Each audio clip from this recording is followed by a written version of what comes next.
Good evening. Good evening. Welcome, everyone.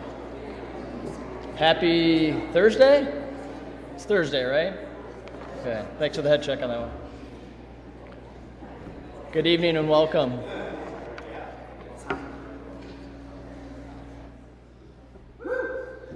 Thanks, Mark. You're great.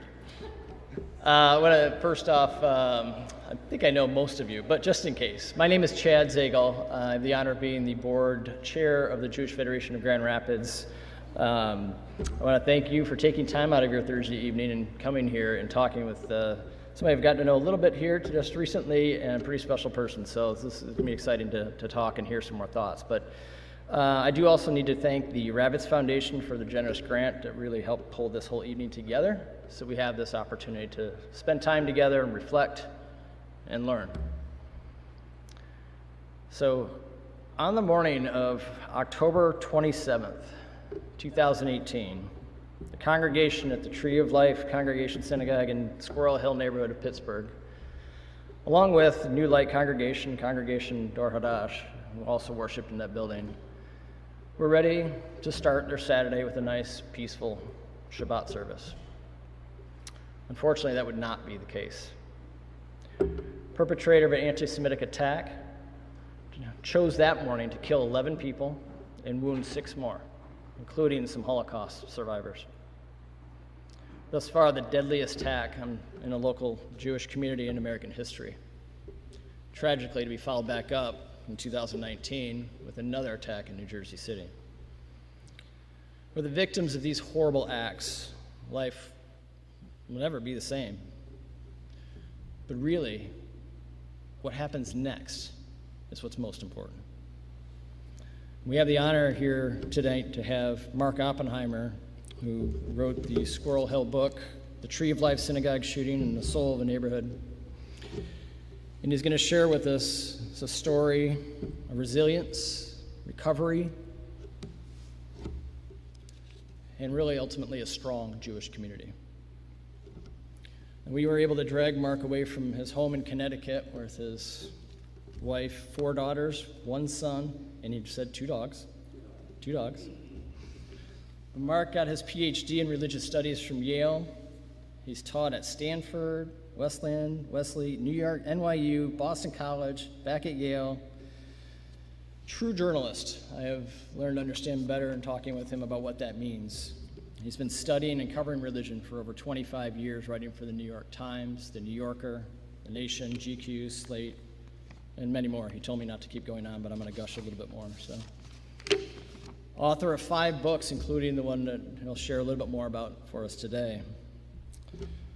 I'll come back afterwards here and have a few closing remarks, but in between that, after Mark has a chance to share some thoughts, we will have an opportunity for some questions and answers from Mark. Please remember to keep your comments as actual questions.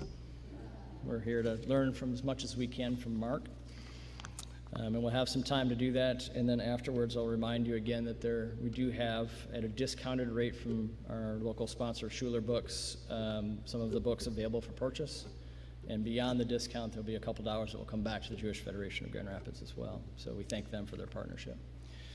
Without any further ado, though, please join me in welcoming Mark Oppenheimer.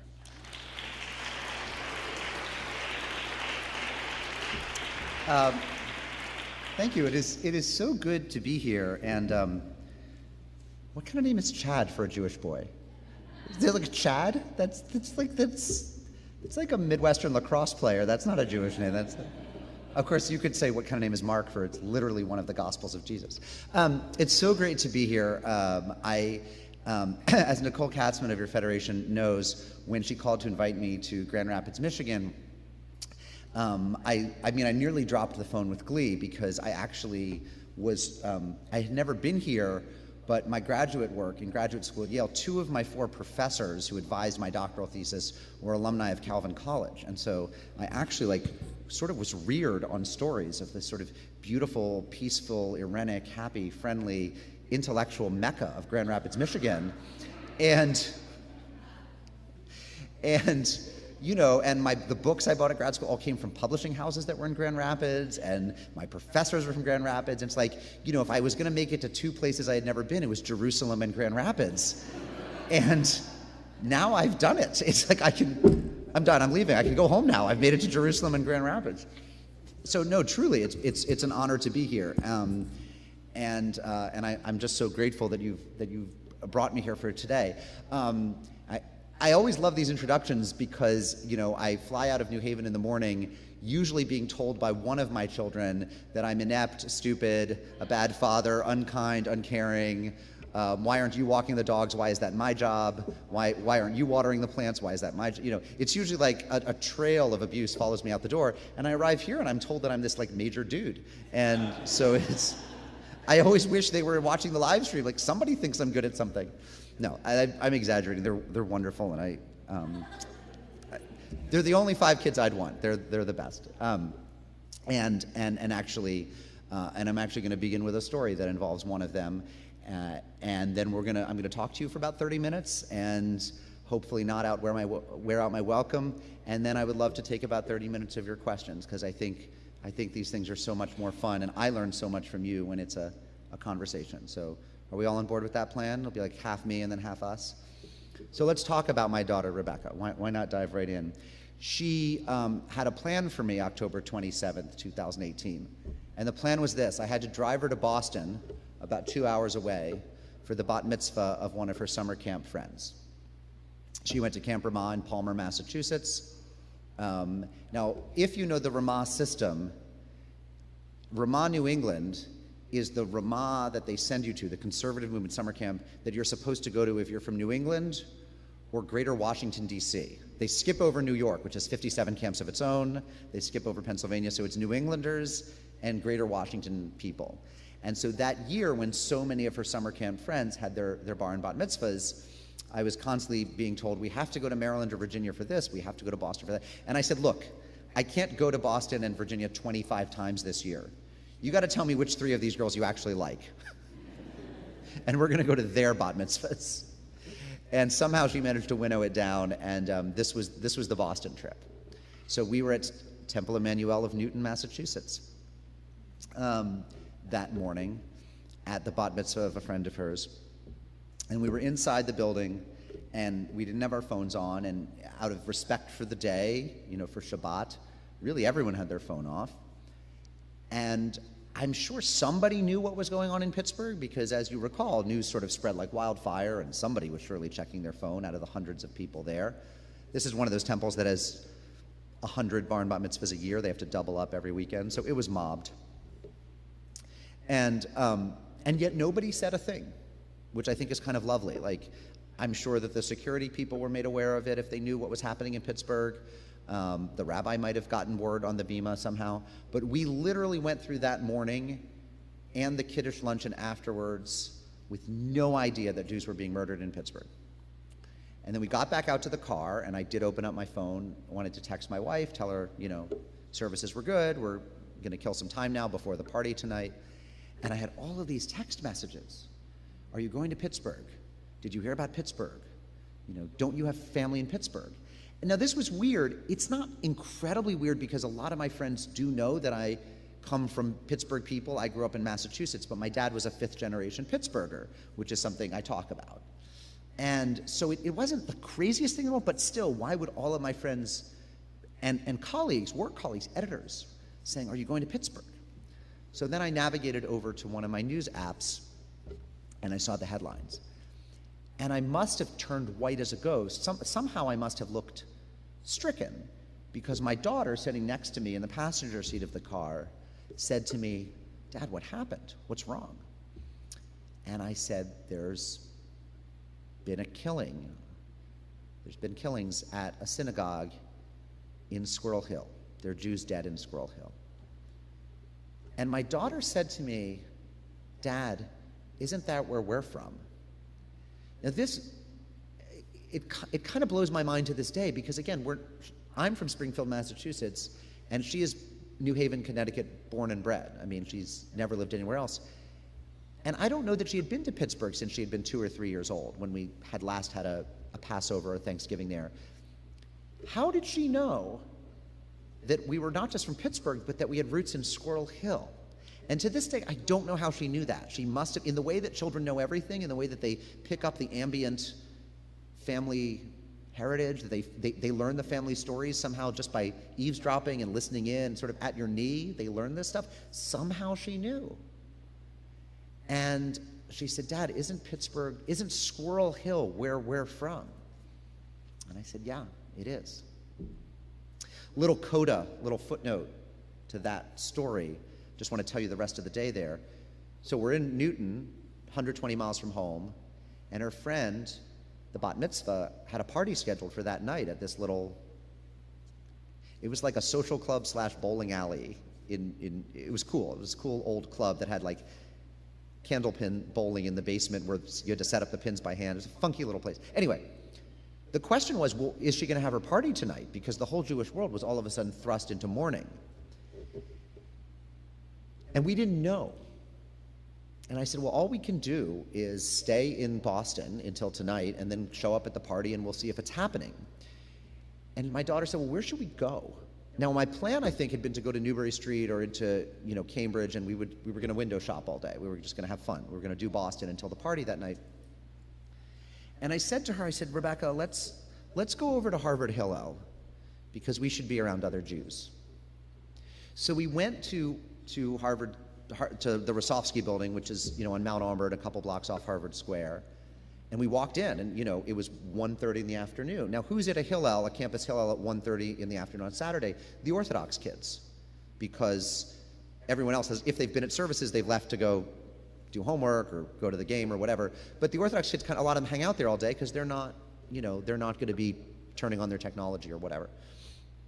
And so we walked in, and there was maybe, a couple dozen from boys and girls, and they were happy. They were cheery. They were smiling. And we realized they don't know because they don't have their phones on, and no one's told them. And that was kind of haunting. Like, I was looking at them in the before time, like knowing that they had this innocence, this happiness, this joy, that at some point during that day they were going to lose. I said, Rebecca, I'm going to run to the bathroom over there. She said, I'll run to the bathroom over there. We'll meet back here in the lobby. We both went to the bathroom. When we got back to the lobby, or the sort of the living room, all of their faces had fallen. Like, in the time that I'd gone to the bathroom, somebody had come into the building and told them what had happened. And I remember thinking, oh, Jesus, like, all these kids 10 minutes ago thought they were safe, and now they all feel unsafe. And like, it'll never be the same. And I saw that happen to them, and just, the whole thing kind of haunts me. But we killed time there, we sat with them, we talked with them, and that evening at about 7, we drove back out to Newton, 5 or 10 miles away, and the party was on. And of course, as you know, if you know your Jewish tradition, right, this is Talmud, that if a wedding procession and a funeral procession bump into each other at an intersection, the funeral procession has to give way and let the revelers party, because this is why we suspend mourning on Shabbat. This is like, joy takes precedence. So this was a good thing. So she had her party, which I think was exactly right.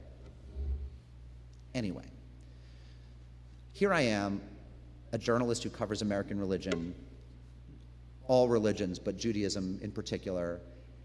And if I were in Pittsburgh, I would have been a 6th generation Pittsburgher. Everyone was asking me, Oppenheimer, are you going to go cover this? Are you going to write something? And my initial reaction for the first 2 or 3 weeks was, hell no. I don't want to go to write about a mass killing. And that reaction was because there have been a couple good books on mass killings. We've had something like 400 mass shootings in America since Columbine in the late 90s. So literally, I mean, if you I tell my college students, if they're 22, 23 years old, your lifetime has been precisely coterminous with the era of mass killings. And there have been some very good books on the mass killings, the best of them by a guy named Dave Cullen, who wrote a book called Columbine and wrote another book about Parkland. But here's the thing about Columbine, which is a real classic book. It's all about the killers. Some of you of a certain age, you remember Dylan and Eric, right? They were these teenagers who shot up their school. And the book is all about their psychology, all about their mental illness, all about why they would do this. And so my sense was, well, if I were going to write about this, I'd be writing about the killer. I'd be writing about Robert Bowers, and I don't want to do that. I have no desire to spend some of my finite hours on Earth scrolling through the old Reddit or Gab or whatever right-wing nonsense internet rabbit hole posts of a murderous anti-Semite. Like, why would I do that? I have better things to do with my time. But at some point I realized that actually there was a different book that could be written. And it was a book not about the killings, but not about the dead, but about the living, about the neighborhood of Squirrel Hill and how a neighborhood comes together in the aftermath of tragedy. And that was a book that hadn't been written. And this was something I felt equipped to write because I had grown up on the lore of Squirrel Hill, which I knew not just from my dad, but also from my own graduate school studies, is unique in American Jewish history. It has been substantively Jewish, about 30% Jewish for a century, since about World War I when it was founded. And that is not true of any other Jewish community. It has been Jewish longer and more steadily than any other Jewish neighborhood or town in America. It's also been an integrated Jewish community, by which I mean denominationally integrated. Orthodox, Haredi, conservative, reform, reconstructionist, renewal, secular, unaffiliated, intermarried, everything, living in the same neighborhood, like house by house, you know. It's not even like there's certain streets that are the Orthodox streets, like everyone's living together, which is also, as you know, fairly rare in American Jewry. So it's a kind of thick, tight-knit, integrated, long-lasting, multi-generational Jewish neighborhood. There are so many people there who grew up, went away, and then came back to raise their own families. There's so many people living in the houses they were raised in.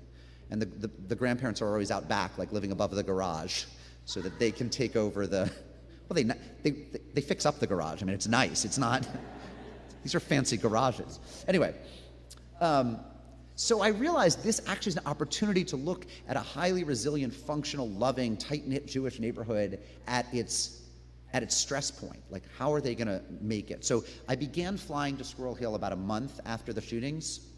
I went for the end of Shloshim, so 30 days later, I was there for a ceremony they had to mark the end of the 30-day grief period. And that was my first trip, and I ended up going 32 times over 18 months. I interviewed over 200 people, everyone from, you know, the butcher, the baker, the candlestick maker, the challah baker, the florists who brought flowers for the funerals, the rabbis, the cantors, the Pitt and Carnegie Mellon students who anonymously baked challahs and just left them on people's doorsteps. I mean, it was like, I can't even tell you. It was such extraordinarily, I felt so privileged to have this as a project. And then I wrote a book about it. What I'd like to do for you now is take you through about a dozen photos from the book. And you're going to learn the book by learning the stories behind the photos, and that'll just sort of take us to the end of my little spiel here. So this is the cover, and the cover is actually significant in ways I didn't even realize it was significant when I saw the cover. Now, as an author, let me let you in on a dirty little secret. Maybe there's some book authors here. You're always like obsessed with your jacket design, because it's sort of, you know, it's your chance to show the world, right? Like, you want to turn the book from like, you know, like this on the shelf to like this. You want to turn it out so everyone sees it. And meanwhile, put the books of all your enemies and frenemies like down below in the storage area. So you want good jacket design. And they went through several iterations and ended up coming up with this, which is a scene of people leaving candles and flowers outside Tree of Life at night, that night. And I think this is taken 48 hours later, but at night. And it didn't occur to me at the time, though it occurred to me really months later, really when I was talking to an audience like you, how incredibly appropriate this image was. Because if this is the sort of site of the memorial garden and it's flowers and candles, well, flowers are a very Christian mourning symbol. Like, Christians bring flowers. There's no ritual role for flowers in Judaism, whereas a lot of Christians feel it's very important to have them at their funerals. So the Christians were bringing flowers, but Jews bring candles to mourn, right? We light yahrzeit candles. We light candles to bring in holidays and to leave holidays. We are a candle people, and sometimes also stones, and there are stones there as well. You can't really see them. So it occurred to me that unwittingly, my jacket designer, Jenny Caro, had chosen a photograph which spoke to the ecumenical interfaith nature of the healing process, which was, this is a commingling, a mixture of Jewish grief and Christian grief. Because of course, you know, Squirrel Hill is Jewish, but it's not, it's majority Christian. All of Pittsburgh is. And yet they turned out in force to help the Jews grieve. And they laid flowers there while the Jews were lighting candles. So right from the start, I realized, like, the introduction, the announcement of my book kind of contains within it a symbolism that is in some ways the thesis of the book. Okay, then we get inside. This is Greg Zanis. He ran an organization called Crosses for Losses. Did anyone, he was on 60 Minutes and Dateline. Did anyone ever see Greg Zanis he would drive to sites of mass death and terror and plant these crosses in the ground? He was an evangelical Christian carpenter from Greater Chicago. He liked to joke, there's a role in Christianity for the Christian carpenter. Jesus allegedly was a carpenter, right? Starting in the late 90s, he began traveling to the sites of mass death, not just mass killings, but tornadoes, hurricanes, plane crashes, and planting on the lawn wooden crosses that he built out of the back of his pickup truck. He put 4 million miles on 7 different trucks and spent all of his retirement, not with his long-suffering wife, but who stayed home in Chicago mostly, but traveling the country and putting these crosses in the ground. But he did something very extraordinary, which was if he learned that the victims were not Christian, he tried to amend the cross to make it less Christian. So for the Jews, he put a Star of David on the front of the cross. So you didn't see the cross. What you saw was a Magen David, and you'll see pictures later. But that was one of the... he died in December 2020. I got to talk to him before he died. This is the kind of thing that happens in the aftermath of a mass killing, is these rather saintly figures just sort of show up. Another thing that happens in the aftermath of a mass killing is people give back in the way that they can. So you have a graphic designer like Tim Hines, who decides that he wants to create a graphic design. He's a Lutheran guy from the suburbs. He's not really Squirrel Hill connected. He's not Jewish. But he's listening to the radio that morning, and he hears what's happened, and he says, what can I do to help these people? He goes home, he fires up his MacBook, and he begins playing with with Jewish and Pittsburgh imagery. Now, what's more Pittsburgh than the Steelers logo, and what's more Jewish than a Star of David? And he hits on the idea of just replacing the yellow geometric element. It's actually, I had to learn this for my book, it's called a hypocycloid. He replaces the yellow hypocycloid with a yellow Star of David, and he posts it to his Facebook page with the word "stronger than hate." And within a day, it's been downloaded something like 1 million times. He ends up giving it away for free. You have to sign an agreement when you download the PDF saying you'll use it for good, not bad, for love, not evil. And within a day, you see it at the Steelers game. You see it hanging in window shops, shop windows along Forbes and Murray Avenues. You see it on babies' onesies. You see it on yarmulkes. You'll see later what I'm talking about. And again, it's the gift. It's a visual design gift that this Lutheran dude gave to the world. Speaking of graphic design, the Friday after all the killings, the last day of funerals in Pittsburgh, David Shribman, the editor of the Pittsburgh Post-Gazette, has an idea at midnight the night before, Thursday midnight or 12:01 Friday morning, whatever. He says, let's print the first line of the mourner's Kaddish on the Pittsburgh Post-Gazette. He doesn't tell his boss, who he thinks will veto the idea. He goes rogue. He doesn't tell the owner of the paper, John Block, and he didn't always see eye to eye, so he just does it without asking. He calls his rabbi at Temple Sinai, Jamie Gibson, who emails him the Hebrew letters. One of the letters is wrong. We could have a quiz afterwards, and you could say which one if anyone spots the wrong letter, but it doesn't matter. It turns out they don't have a Hebrew font big enough in their font family on the computers, so his graphic designer has to mock one up from scratch, and they end up running this photo of mourners at one of the funerals with the headline Yitgadal v'Yitgadash Me Rabbah, and it just sort of drops at newsstands and kiosks and on people's door fronts the next morning, and it instantly becomes a classic of American newspaper design. There are 2 Starbucks in Squirrel Hill. This is the better Starbucks. It's the corner of Forbes and Shady. The other one's way down Murray Avenue. It's like not as centrally located. This is also the more Jewish Starbucks for what it's worth.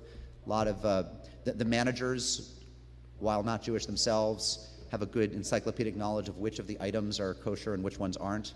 This, by the way, is a whole subfield of almost Talmudic inquiry. What's kosher at Starbucks? There are websites that will tell you what's kosher at Starbucks. But the manager, Melissa Lysot, who's Presbyterian, not Jewish, but loves her Jewish customers, decides they need to do window art. So she calls a friend of hers who's Irish Catholic and says, could you do some art? She's an art teacher, Nicole Flannery. Says, Nicole, could you do some art for the Jews? Nicole Flannery finds a Jewish friend of hers who says, why don't we do Ahava, Chesed, and Tikva?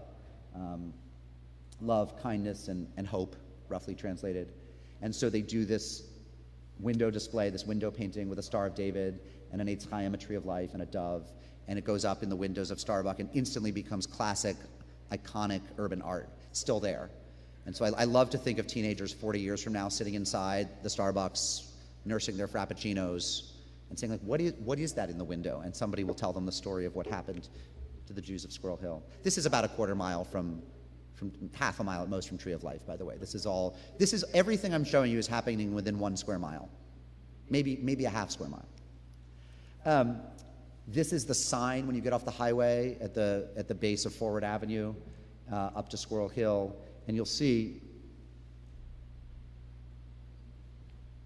there was a worldwide effort to make little handmade Stars of David and send them to Squirrel Hill. Through a Facebook group, they collected thousands of these handmade Stars of David. Some were made of popsicle sticks by school children, some were made of glitter paper, some were crocheted, and they were hung everywhere in November and December throughout the city. You would see them, you'd look up in trees as snow was falling, and you'd see the sort of snow glinting off of these Stars of David. This one was one of the last ones. I took this picture in March when almost all of them had been destroyed by the winter weather. The week after I took this picture, I was back in Pittsburgh, and this one was on the ground covered in mud, and I rescued it. I have it at home in my office. But again, this was the public art collected by a Facebook group run by Jewish women who then gathered these from around the world and then fanned out across the city to hang them from statues and trees and signs. This is a funeral procession. I don't know who's in that hearse. I don't know which of the 11 victims is in the hearse. But what's interesting is you see all these Orthodox men acting as shomrim, walking behind the hearse. None of the victims was Orthodox, right? So it's this photo to me just always reminds me of what a community-wide effort it was to help people grieve and mourn and bury the dead. There were, in fact, 2 Chevra Kadishas, 2 burial societies that helped prepare the bodies. One of them was the more traditional or Orthodox burial society. One was a more progressive, liberal burial society that included women and men working included converts. That was actually the most significant thing. The more traditional one wouldn't have had some of the people from the other burial society because it didn't consider them halachically Jewish. So there are 2 burial societies in Pittsburgh. They worked together to wash the bodies, sew them into shrouds, guard them, and so forth, across denominational lines. This is my buddy Sheikh Khatiri, an Iranian-American exchange student. He may be a citizen by now. His greatest life's goal is to become a U.S. citizen. He was in Washington, D.C. When he heard what happened, waking up a little bit hungover after a night of partying. He was a master's student at Johns Hopkins. He loved the Jews, always did. When he found out what happened, he decided to raise money to help. He went on GoFundMe and created a GoFundMe page for the Jews of Squirrel Hill. It was retweeted by, I think, Michael Keaton, the actor who's from Greater Pittsburgh, and by Jake Tapper, the CNN anchorman, were 2 of the key people to get the word out. Anyway, within a week, he'd raised over $1 million for the Jews of Squirrel Hill. This is a guy who's ancestrally Muslim, now secular, not Jewish, Iranian, probably the greatest single fundraiser for a Jewish community anywhere in America who's not Jewish. When I asked him to send me a photo for the book, he sends me a photo of himself in front of the White House holding an edition of Plato. Like, this is how deep his love for the Western tradition is. The day of the shootings, a bunch of teenagers were gathered at that Starbucks. By noon, they had gathered there to try to plan a Havdalah ceremony for that night. The Jewish Federation of Greater Pittsburgh was already planning an event for the next day, for Sunday. But this group of teenagers, about half Jewish, half Gentile, mostly girls, said, we need to do something tonight. We'll do something for Havdalah. And between noon and 5 p.m., they gathered thousands of candles, they gathered flowers, they found musicians, they got a stage, they put the whole thing together. This, by the way, is Emily Pressman on the left from an observant Jewish family. To the right is Isabel Smith, African-American, of Christian heritage, students at Taylor Alderdice Public High School, working across working across lines of religion to plan this event that ends up bringing in thousands of people to the intersection of Forbes and Murray that night. It was raining out, you can see the umbrellas. So this was entirely planned by teenagers. This is also significant because if you know Pittsburgh geography, you can imagine this was taken from the steps of the Presbyterian Church at the intersection. I always like this photo because, of course, that Presbyterian church had one very particularly famous congregant, Fred Rogers, Mr. Rogers, a 50-year resident, 5 decades long resident of Squirrel Hill. I think it's interesting and notable and perhaps not entirely coincidental that when he decided to create a fictional neighborhood, Mr. Rogers' neighborhood, and represent it as a place where children were safe and free and could roam around and give play to their imagination, the neighborhood he clearly based it on was his own, which was Squirrel Hill. He was an ordained Presbyterian pastor, didn't practice, he went into TV, but this photograph is taken from the steps of his church, which sits cater corner from the JCC, which sits within half a mile of 5 different synagogues, right across from the public library. This is the 100% corner in Pittsburgh, and it's Presbyterian and Jewish alike. One of the things that happens after a mass killing is politicians come to town. There was a lot of controversy over whether President Trump should come.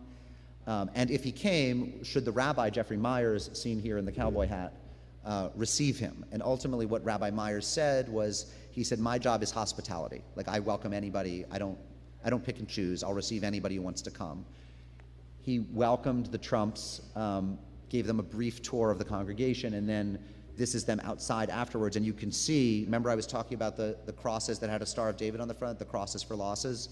So this is them looking at 4 or 5 of the crosses for losses with the Star of David that were made by Greg Zanis outside the synagogue. He would always hand paint the names of the victims on, so you can see Sylvan Simon, Bernice Simon, Daniel Stein, Melvin Wax. And those are still at the synagogue to this. They're not inside. They were brought inside for the renovation. We'll get to that in just a minute. When Trump came, there was a protest against him because some people felt that his rhetoric had given comfort to the kind of white nationalists who had committed the crime. It was a peaceful protest. In fact, it was a silent protest. What they did was, to represent their grief, they basically fashioned a Kriya ritual. You know, if when someone dies, you rend your garment, you tear what you're wearing, or some people will affix a black ribbon to their clothes and then tear it. They handed out pieces of black paper, and then all at once, when somebody gave the signal, they held the paper up to the sky and tore it. And so you just heard the tearing sound, and that was their expression of grief and pain at the Trump protest. Not everyone was as chill about it. I show this picture because it was an element that was at the protest, but a pretty small element. Most of it was very peaceful and kind of non-aggressive. There was one arrest. This is Josh Bloom. He's a professor at the University of Pittsburgh, teaches sociology. He sat down in front of Trump's motorcade and meditated and prayed and chanted and refused to move and was peacefully arrested. He wanted me to make it very clear the police were nice to him. This looks kind of aggressive, but they're just pulling him off, and he said they treated him well. They released him the next day. The charges were dropped. Of course, you know, in the aftermath of some horrible American tragedy, the real president of the United States, Tom Hanks, has to show up. I like to joke that this would be such a power-first couple. This is Tom Hanks and Joanne Rogers, Mr. Rogers' widow. So imagine if we, you know, that would be a unity ticket we could all support, right? Tom Hanks and Mrs. Rogers. There's nothing more American than that. They came. This is at a fundraiser in December for the Tree of Life community. But one of the things that happens after a mass killing is celebrities come, politicians come, celebrities come. Remember I talked about how that Stronger Than Hate icon worked its way onto yarmulkes, onto kippot. So here's somebody inside Tree of Life wearing the Stronger Than Hate Pittsburgh yarmulke. And not just anybody wearing the yarmulke. Does anyone know who that is? Can you recognize that flowing head of white hair? That's Robert Kraft, owner of the New England Patriots. Now, why would the owner of the New England Patriots ever be seen in a Pittsburgh Steelers yarmulke? This is AFC heresy. You can't. This is a tear in the fabric of the National Football League. But Robert Kraft grew up in an observant Jewish home, and he said when the Patriots are in town playing the Steelers, he's going to go to Tree of Life, and he crashed the bar mitzvah there that morning. Now, I do not take photographs on Shabbat, but once I saw Robert Kraft wearing Steelers swag, I did feel that Hashem himself wanted me to take a photograph of this. So I sneaked out my phone and snapped a photo of Robert Kraft wearing the Pittsburgh Steelers Stronger Than Hate yarmulke. Now, being the excellent journalist I am, and if you want to know what it takes to be a journalist, you're about to find out, I returned to my seat. This is after he got his Aliyah. They gave him an Aliyah, because if the owner of the Patriots shows up, you give him an Aliyah. And I went back to my seat, and I saw Robert Kraft leave. And I thought, I'm going to score an interview right now. So I left the sanctuary. By the way, they were now meeting at Rodef Sholem. So this is Tree of Life meeting at a different temple that has given them space while the Tree of Life building was under renovation after the shootings. So I follow Bob Kraft out. Where does he go? Straight to the men's room. So, well, look, you know, for such a time as this, as they say in Megillat Esther. So I go in, and he's at the urinal. I go up to the next urinal, then the urinal next to him. We start chatting, and he starts telling me about his bar mitzvah parsha, which is B'chal Losecha, and he starts telling me about the speech he gave. And it was a totally boring conversation that lasted 30 seconds. We washed our hands. I said goodbye. So I didn't get any deep scoop about, you know, the Patriots trade or whatever, or his own arrest or anything like that. But there he is wearing the Steelers yarmulke. I buried the lead, yeah. What? The Trump? Oh, he gave the kid Steelers tickets. Yes, you're right, I buried the lead. So he also brought, like, they were Patriots tickets. He gave this boy extra tickets to the game. It was the first simcha at Tree of Life after the shooting, so. Thank you. Okay, we're getting to the end. This is the next to last photo, or next to last. One of the other things that comes to a community that helps it build resilience, frankly, is dogs.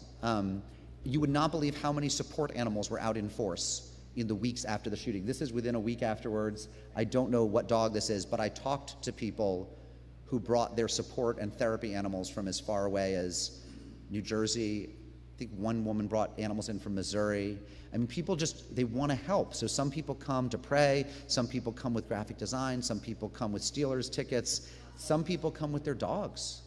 And there were dogs everywhere, which was very moving to me. So here's a girl petting the dog. What's really moving is this girl was on her way to deliver a handwritten note to the police. Maybe you can read it better than I. It says, "Thank you for keeping the Jews in my neighborhood safe." And she was on her way to the police station to deliver that note when she stopped to pet this dog.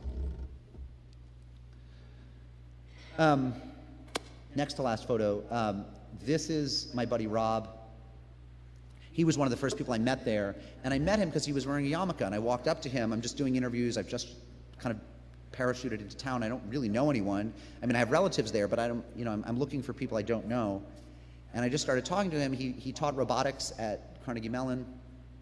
He's wearing a yarmulke. And I said, "Tell me about your experience October 27th. He said, "Oh, well, that was before I was publicly Jewish." I said, "What do you mean?"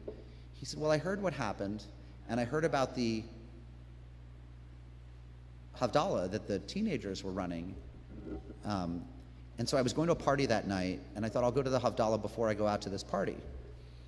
And before going to the party, he thought I should bring a yarmulke. So he went into the drawer that so many Jewish men have of all of their, you know what I'm talking about, like all the bar and bat mitzvah and wedding yarmulkes you've got. Too many of which are suede, and suede doesn't stay on your head. And if I could just take a moment to say enough with the suede. The knit is more form-fitting. Anyway, so he brings a yarmulke and he wears it to the Havdalah. And he then, as he tells the story, wore it to the party afterwards. And then the next morning he got up and thought, well, I'm going to put it on again in solidarity with these other Jews. This is a guy who has a Reform background, not particularly observant, doesn't keep kosher, yada, yada. And here I am talking to him like 2 months later, a month later, months to 2 months later, and he's still wearing it. I said, what? He said, it just felt right.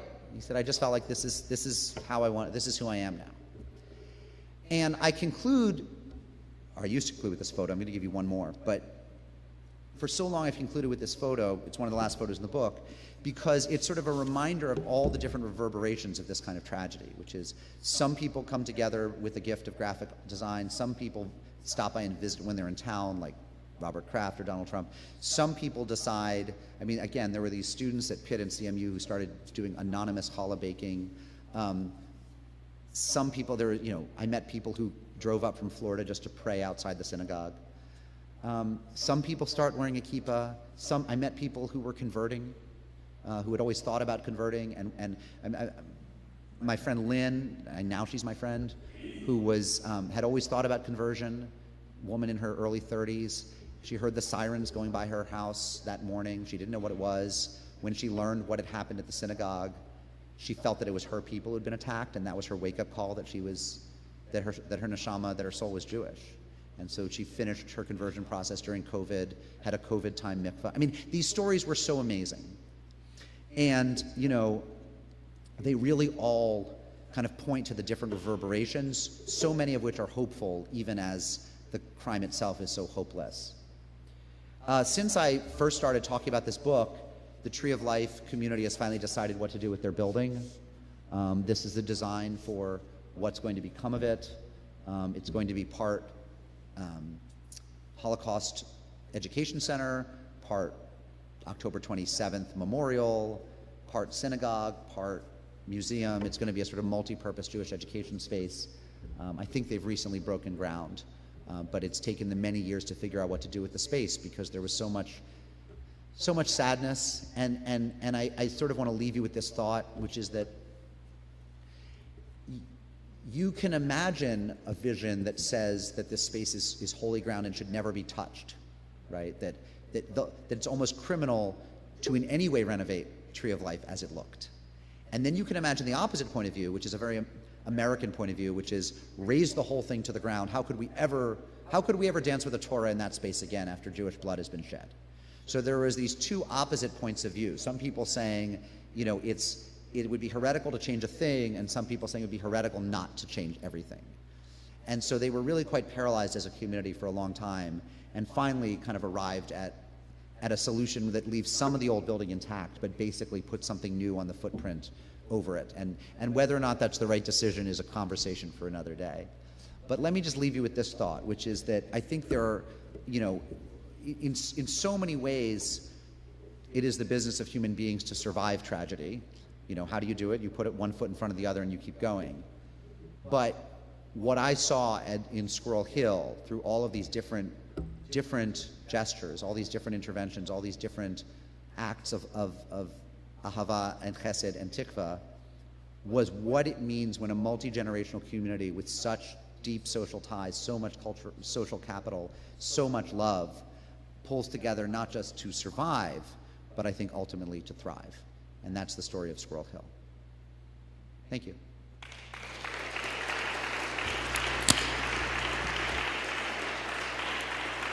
So, what can I tell you? I always want to preface this by saying I'm happy to talk about anything. So sometimes people have questions about other stuff I've written. Sometimes people want to know, how do writers make a living? Sometimes they want to know, where do you get your bow ties? There's so many questions. But obviously I'm delighted to talk about the book, but, you know, I'm at your disposal. What can I tell you? Wait for the microphone, because I know they are YouTubing this. One might say Jew-tubing it. I was wondering if some of the inspiration was from, you know, the design Yad Vashem. Was from what? Yad Vashem. Oh, I don't know. That's a great question. You can definitely see Yad Vashem elements in there. I don't know the answer to that. I don't. They hired the, what is his name? The master planner of the site is one of those starchitects, they call them. And I'm forgetting his name now, big Jewish starchitect. How much of the plan he did, I'm not sure. Again, I'm a pretty Johnny-come-lately to the story of what's going to happen to the building, because I kept checking in for years saying what's happening with the building, and they never had an answer. And like really within the last year or so, they've begun talking about what to do with the site. But that's a great question. I'm sure they had to have drawn inspiration from other important Jewish memorials. Well, if that's where it took you, then probably it was intended.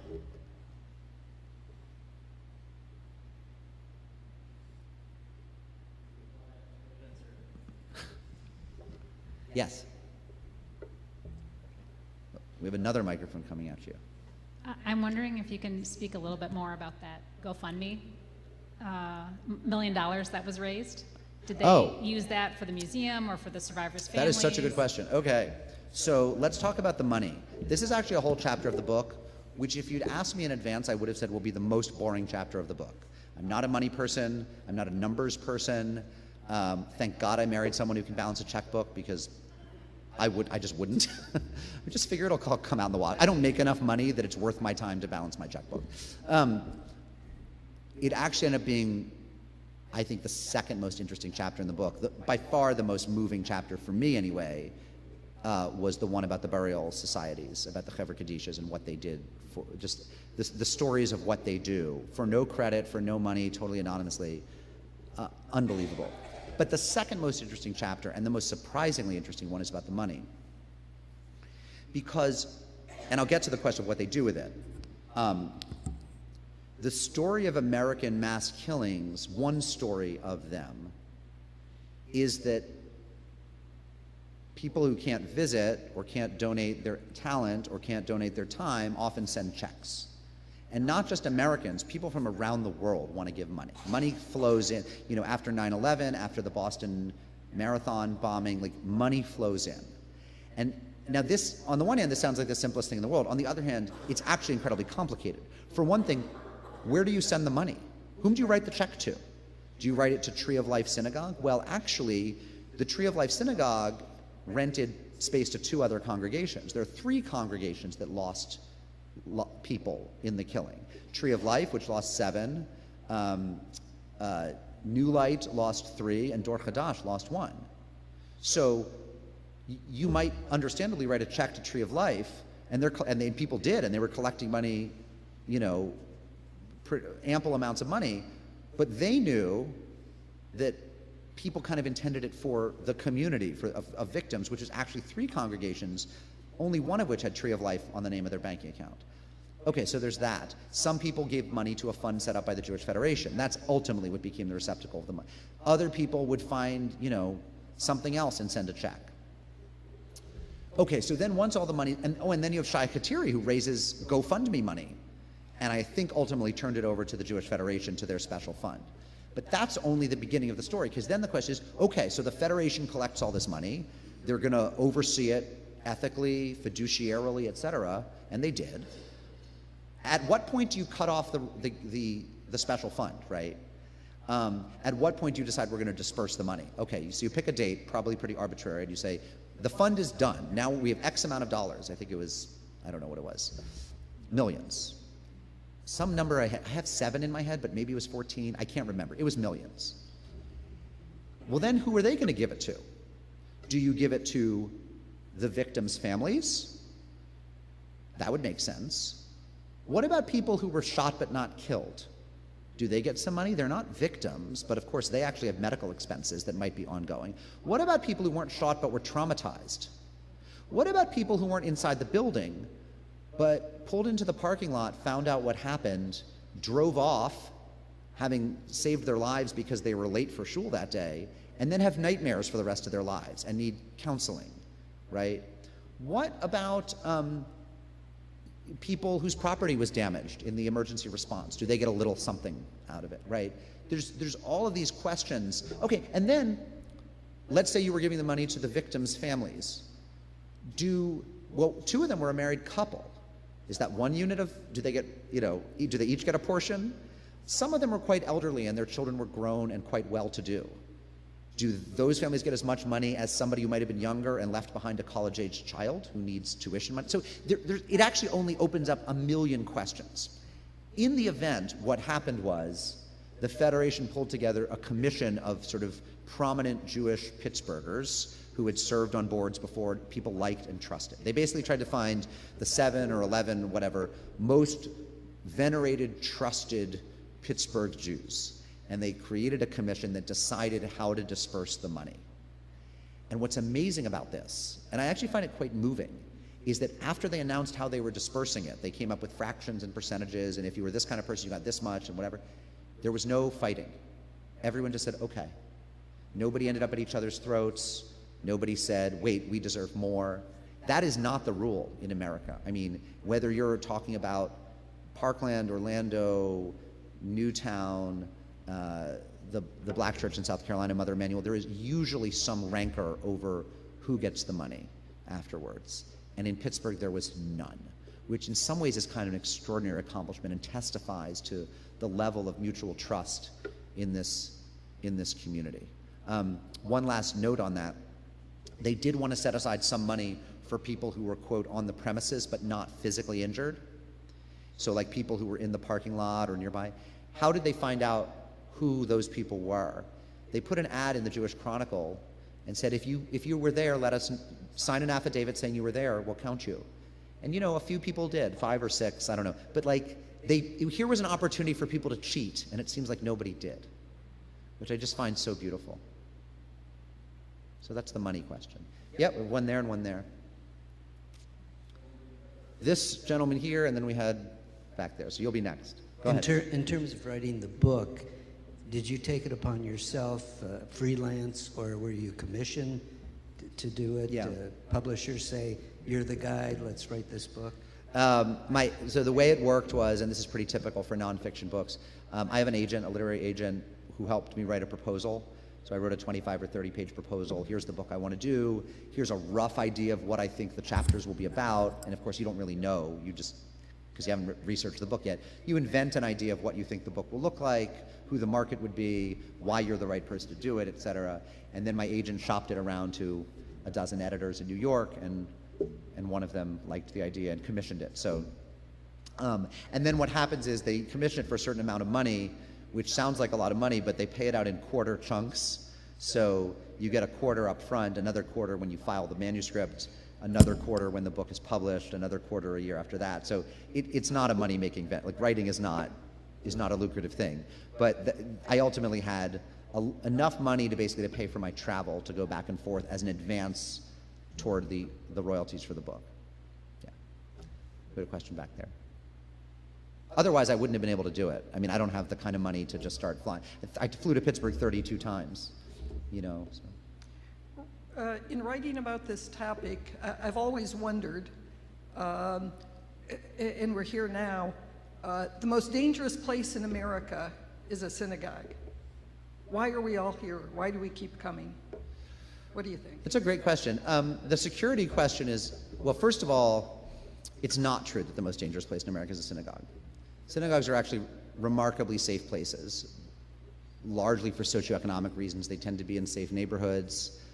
The people who come into them tend not to be feuding with each other and carrying automatic weapons. I mean, there's so many places in America that are sadly less safe because they're bars, or because they're places where drugs are being sold, or because they're places where a lot of people are carrying weapons. I will get to the nub of your question in a minute, which is why do we bother, which I think is a profound question. But I always do want to remind people, we are actually, this event notwithstanding, and a couple other recent events notwithstanding, probably physically the safest Jews in the history of the world. And that continues to be true in the United States in 2024, all current events notwithstanding.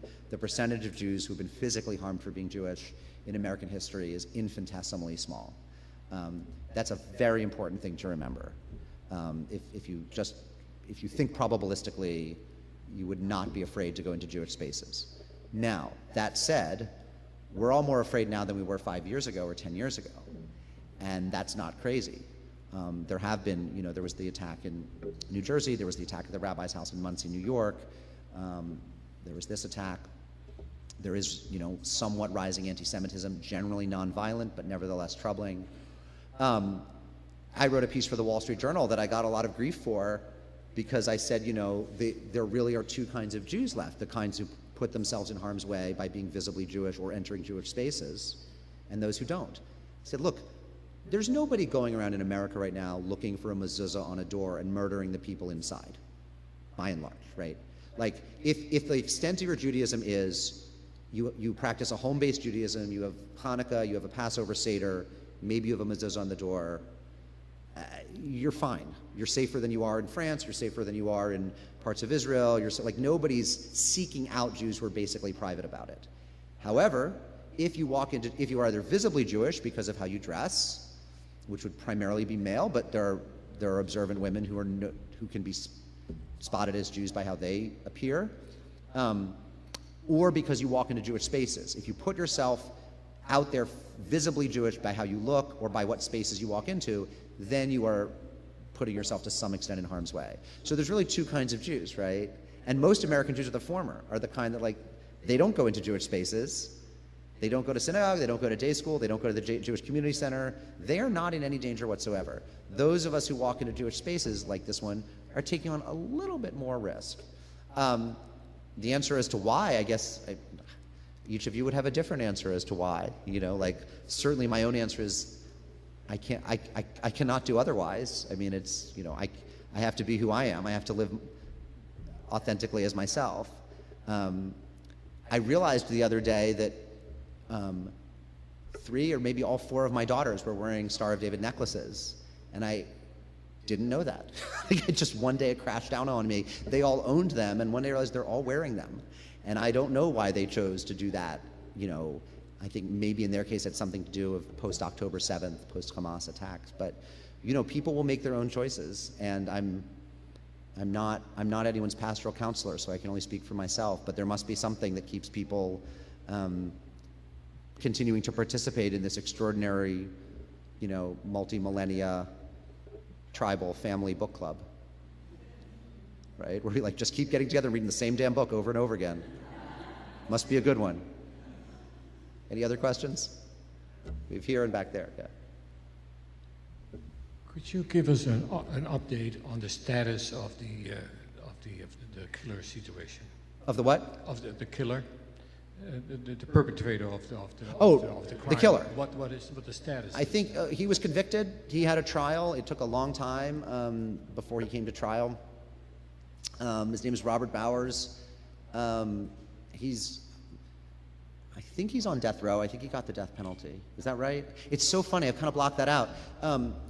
You know, it was interesting because my theory for a long time was that he was waiting out the Trump administration because, so when you kill someone in a house of worship, it actually becomes a federal crime. There's a federal enhancement.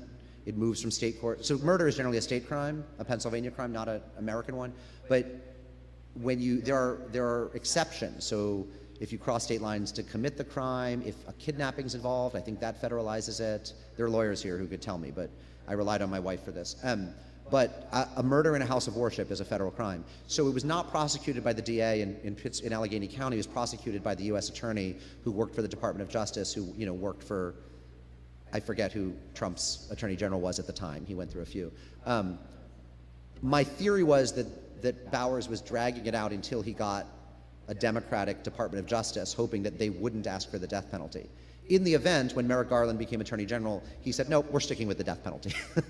So I think he eventually went to trial, and I think he was sentenced to death, though he has not been executed yet. So we have this gentleman back here, and then we'll go over here.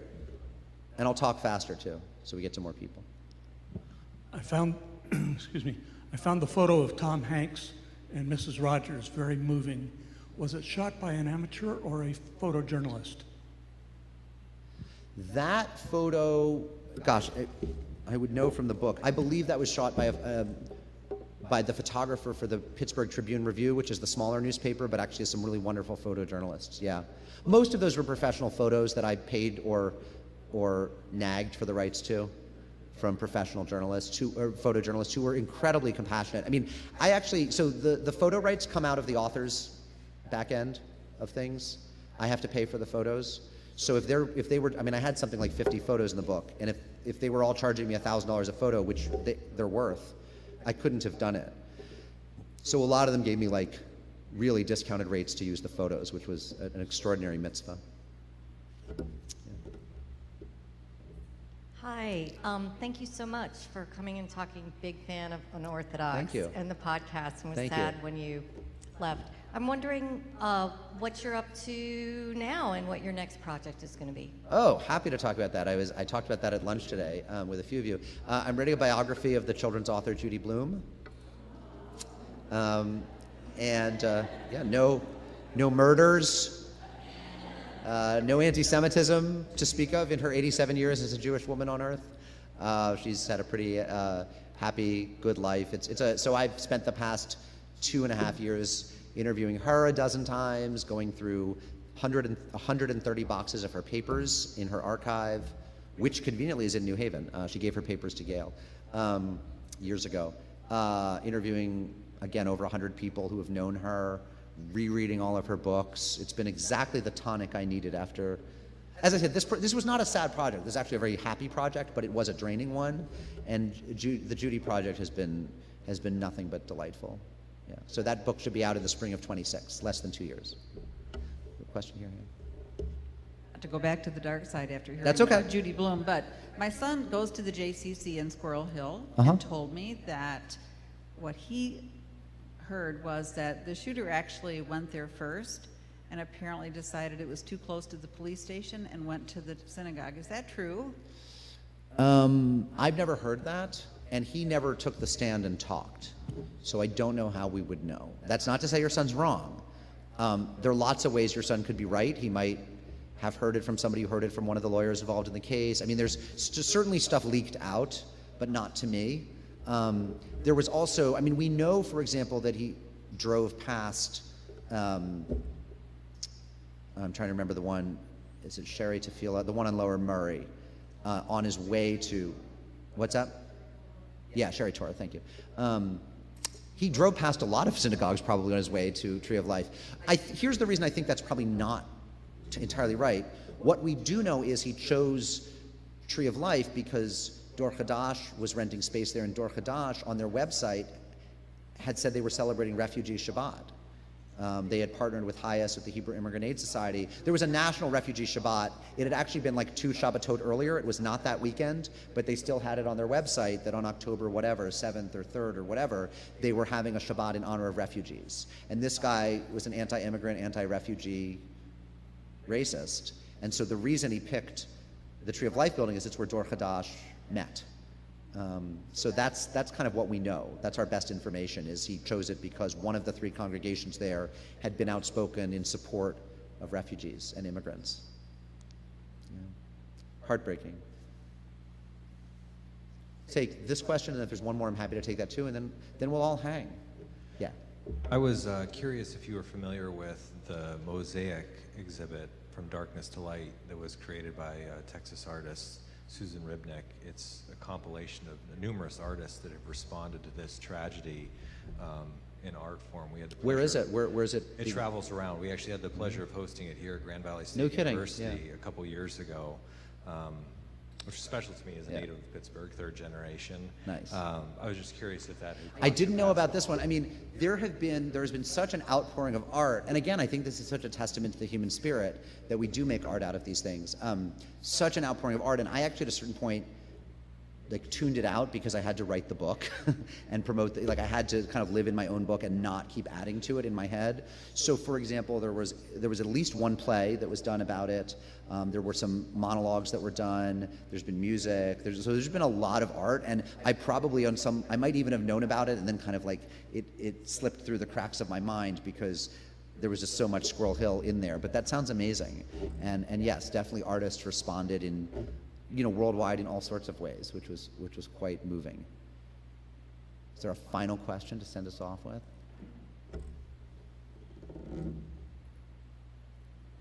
You make it sound that area so compelling. Yeah. Do you have a sense, or have you heard, or anecdotally or otherwise, whether people came back into that area, wanted to move back into that area, or wanted to leave because of what happened? That's a great question. I've actually tried to report that out. Of course, there's no way of, right, it's not something you can quantify. My general sense, somebody reached out to me once about a year ago and said, I read your book, I want to move to Squirrel Hill, whom should I talk to? So I put her in touch with Jeffrey Finkelstein, head of the Federation. So Jeff will help you. But my sense is no and no. That is to say, I don't think it's become some sort of magnet for Jews, except that it already was. If Jews move to the area and they want Jewish life, they often try to live in Squirrel Hill. Nor do I think people fled. I heard no stories of people saying, well, this is toxic now, or this is unsafe, I'm leaving. If anything, the people who lived there just kind of redoubled their commitment to it. They have enormous pride in being from Squirrel Hill. You still see posters up with the names of the 11 dead in shop windows. I think that if anything, it sort of hallowed the ground for them. And look, one of the great things about Squirrel Hill, and I relate to this as somebody who grew up in another kind of medium-sized town. I mean, Pittsburgh's large, but it's not actually so large. But I grew up in Springfield, Massachusetts. I live in New Haven, Connecticut. I mean, I would throw Metro, Grand Rapids into these sort of medium-sized towns, right? Is that they're modest places. You know, this was not a place where anyone was going to build lots of new stuff to honor the dead. Nor was it a place where people were going to create elaborate new rituals or ceremonies, or it was a place where the way to continue honoring the dead was to continue living and just keep being. And so, you know, what I saw in the year that I reported there, again, I've told you so many of the stories, but I'll just sort of conclude on one more. You know, one of the most horrifying things about a killing that takes place at 10 a.m. in a synagogue on a Saturday morning is, you know, who's in synagogue at 10 a.m., right? It's like, because synagogue usually starts at 9:30 or 10 and goes till noon, right? Most people show up at 11, right? There's, you know, most of us are to some extent JFK, right, just for Kiddush. So if you're there at 10 to kill people, the people you're killing are the people who show up to, like, greet, to prepare the tuna fish, to hand out the books. I mean, it's like the people, the real Amcha, the real, like, they're doing the Lord's work. These are the volunteers, mostly elderly, or in one case, you know, the two disabled brothers who showed up because, like, they can't wait for synagogue to open because it's their favorite place. It's where they're accepted and where they're loved. So the people who are there at 10 a.m. are like the best people. And among other things, the people who were killed included an outsized percentage of the people who knew how to read Torah, who knew how to lead services. So, you know, one of the things you saw happening afterwards was a number of people who decided either how to learn how to read Torah or Haftorah for the first time, or they hadn't done it since their bar bat mitzvah or whenever, and they brushed up their skills. So, you know, I sat there with Beth Kiselev, who was married to Rabbi Perlman, who survived the killing. He's the new light rabbi who fled the building and lived. And I sat there in her living room, and she was giving a Haftorah chanting lesson, Haftorah trope lesson to this woman who was a member of the community who said, well, I can do anyone can, I'm tone deaf, but I can do this. Right? And so that's how they responded. Thank you. That's great.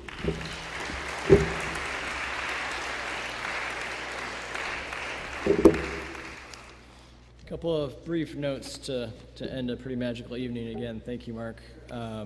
Just outstanding stories, and it's interesting to reflect on some of the questions and comments and reflect on the American culture that we live in, where we do see violence and anti-Semitism. And I appreciate the reminder that we are really in a pretty safe place, but it's easy to not feel that way. It's important to not lose hope. It's important to persevere. But hope doesn't do it all. Let's take some action. So I'm going to ask for a few things. Although you won't find him on social media, maybe keep searching for Mark online. Listen to some of the podcasts, some pretty amazing stuff as well. Mark, we didn't share this with you, but their theme for our campaign this year at the Federation is the soul of a community can never be shaken. So events like this don't just happen. They happen because many of you in this room give to our annual campaign, which of course is going on, so I'd be remiss if I didn't ask for that. But it's important to recognize so many who put so much time and energy into this event as well. So please, if you see them, please thank the following people: Bev Kagan, David Kagan, Betsy Frank, Joy Enoch, Lisa Kirshner, Judy Zupke, Maria Reza, Claude Teich, Nicole Katzman, Evan Rossio, Kyle is the master of the AV equipment back there.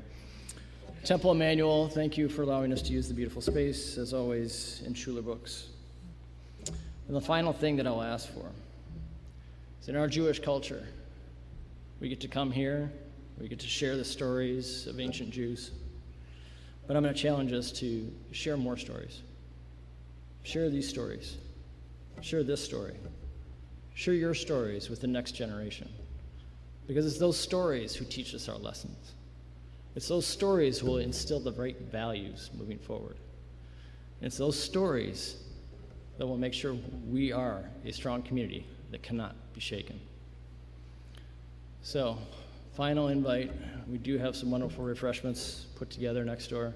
Mark has agreed to stay with us and talk a little bit more. And one last time, we do have some books for sale. He has agreed to maybe sign them if you happen to purchase one today as well. So we'll give him a couple minutes to go back there. But again, thank you for your time, your energy, your compassion, and keep telling stories. Thank you.